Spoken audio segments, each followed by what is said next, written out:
यह हम सभी जानते हैं, भारत अंग्रेजों का गुलाम रहा है। स्वाधीनता आंदोलन के दौरान ब्रिटिश सरकार के स्वतंत्रता सेनानियों पर इतने जुल्म ढाए थे, जिसके बारे में सुनकर लोगों की रूह कांप जाती है।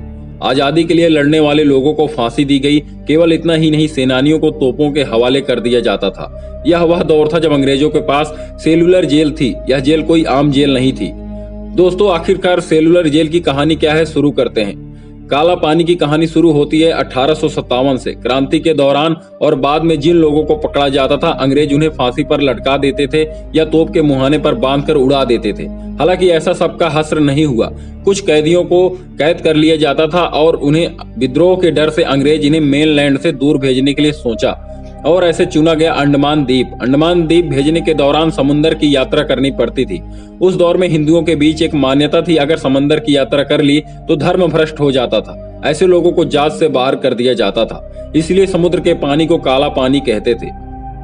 1857 के बाद 200 कैदियों को पहली बार अंडमान भेजा गया। 1868 में 700 कैदी कराची से भेजे गए। शुरुआत में इन लोगों को एक घरनुमा जेल में रखा गया।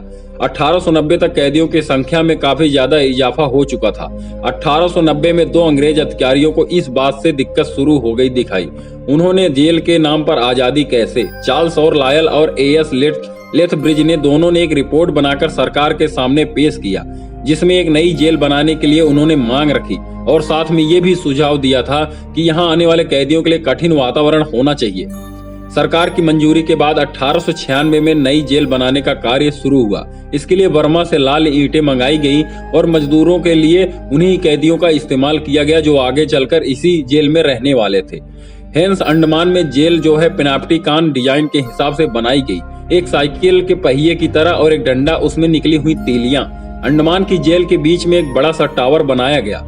टावर के ऊपर गार्ड के खड़े होने की जगह बनाई गई और साथ में घंटा लगाया गया ताकि कोई गड़बड़ हो तो घंटे की आवाज से सभी गार्ड तैनात हो जाएं। इस टावर के बाहर की ओर साइकिल की तीलियों के आकार में 7 बिल्डिंगें बनाई गई। एक बिल्डिंग को विंग कहते थे। हर विंग की 3 मालें थी, जिसका एक कमरा 8.9 फुट आकार का था। पूरी जेल में ऐसे 696 सेल्स थे और इन्हीं सेल्स के कारण इस जेल को सेलुलर जेल का नाम मिला। ये सेल यानी कमरे के खास इस तरह बनाए गए थे कि कैदी एक दूसरे से संपर्क न कर सके। साल 1906 में इस जेल का निर्माण पूरा हुआ, जिसके बाद भारत के सबसे खूंखार मुजरिमों के साथ साथ राजनीतिक कैदियों को भी यहाँ भेजा जाने लगा। दोस्तों, ऐसा कहा जाता है कि इनके साथ बहुत ही बुरा बर्ताव किया जाता था। दिन भर इन्हें कोल्हू के बैल की तरह कार्य कराया जाता था और एक वहां पर घंटी लगाई गई थी। अगर घंटी की आवाज सुनकर भी अगर आप नहीं उठते हैं तो गार्ड आकर आपके ऊपर कोड़े और से काफी ज्यादा ही प्रहार करते थे। 700 कैदियों के साथ ऐसे ही कार्य किया जाता था और उनको खाने के लिए जो पानी मिलता था उसी से कपड़े धोने थे और उसी से शौच का भी कार्य करना था। उनके साथ पूरी तरह जानवरों की तरह बर्ताव किया जाता था। दोस्तों, खाने की औपचारिकता को पूरा करने के बाद उनके हाथों में जंजीरें बंधी होती थी और उसी जंजीरों की बंधे होने के बावजूद भी उन्हें साफ सफाई, पेड़ों की कटाई और मजदूरी का काम किया करना पड़ता था। इस चक्कर में खष्ट पुष्ट आदमी चक्कर खाकर गिर जाए। दिन भर उन्हें बैल की तरह कोल्हू में पेरा जाता था। बरीन घोष अपनी किताब में लिखते हैं, the tale my of exile में लिखते हैं, यही हाल होता था अगर किसी से बात न मानने की कोशिश की। यहाँ तक कि अगर एक दूसरे कैदी को इशारा किया तो तुरंत गार्ड आकर मारपीट करना शुरू कर देते थे।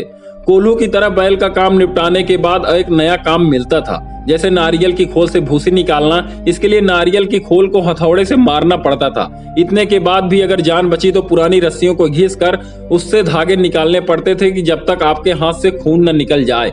हर काम के लिए एक टारगेट बनाया गया था। कोल्हू से 10 लीटर तेल और नारियल से 4 किलो जूस।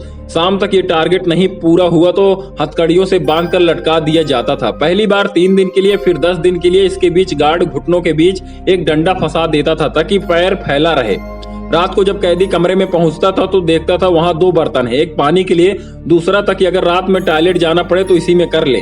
जून की गर्मी में हो या आपको ठंड हो, आपको एक ही नंगे फर्श पर सोना। अंडमान में कई स्वतंत्रता सेनानियों ने दशकों तक ऐसे ही दिन गुजारे, जिसमें से विनायक दामोदर सावरकर के अलावा अरविंदो घोष के भाई बरीन घोष, भगत सिंह और साथ ही लाहौर कॉन्स्पिरेसी केस में सजाया फाख्ता बटुकेश्वर दत्त, उल्लासकर दत्त, सचिंद्र नाथ सन्याल जैसे सैकड़ों स्वतंत्रता सेनानी थे, जिन्होंने अंडमान की जेल जेल में सजा काटी। 1932 में चटगांव आर्म्स रॉबरी केस में 300 क्रांतिकारी यहां भेजे गए। इन लोगों ने बेहतर अधिकारियों के लिए भूख हड़ताल शुरू की। 44 दिन चली भूख हड़ताल के बाद अंग्रेजों ने उनके गले में जबरदस्ती दूध डालने का प्रयास किया, जिससे महावीर सिंह, मोहन किशोर, नामदास, मोहित, मोहित्रा के फेफड़ों में दूध चला गया, जिससे तीनों को निमोनिया हो गया और फिर जान चली गई। अंग्रेजों की इस बर्बरता के बावजूद 1937 तक भूख हड़ताल का दौर चला और तब में भारत में इन लोगों ने आवाज उठानी शुरू हुई। 1937 में गांधी टैगोर ने इस मामले में कांग्रेस की वर्किंग कमेटी को एक टेलीग्राम भेजा। कांग्रेस ने यह मुद्दा ब्रिटिश सरकार के सामने उठाया। कई दौर की वार्ता के बाद अंत में 1938 में सेलुलर जेल के राजनीतिक कैदी मेनलैंड भारत के लिए वह भेज दिए गए और 1938 के बाद यहां पर धीरे धीरे कैदियों का आना बंद कर दिया गया। दोस्त, अगर आपकी वीडियो आपको पसंद आई हो तो वीडियो को लाइक करें।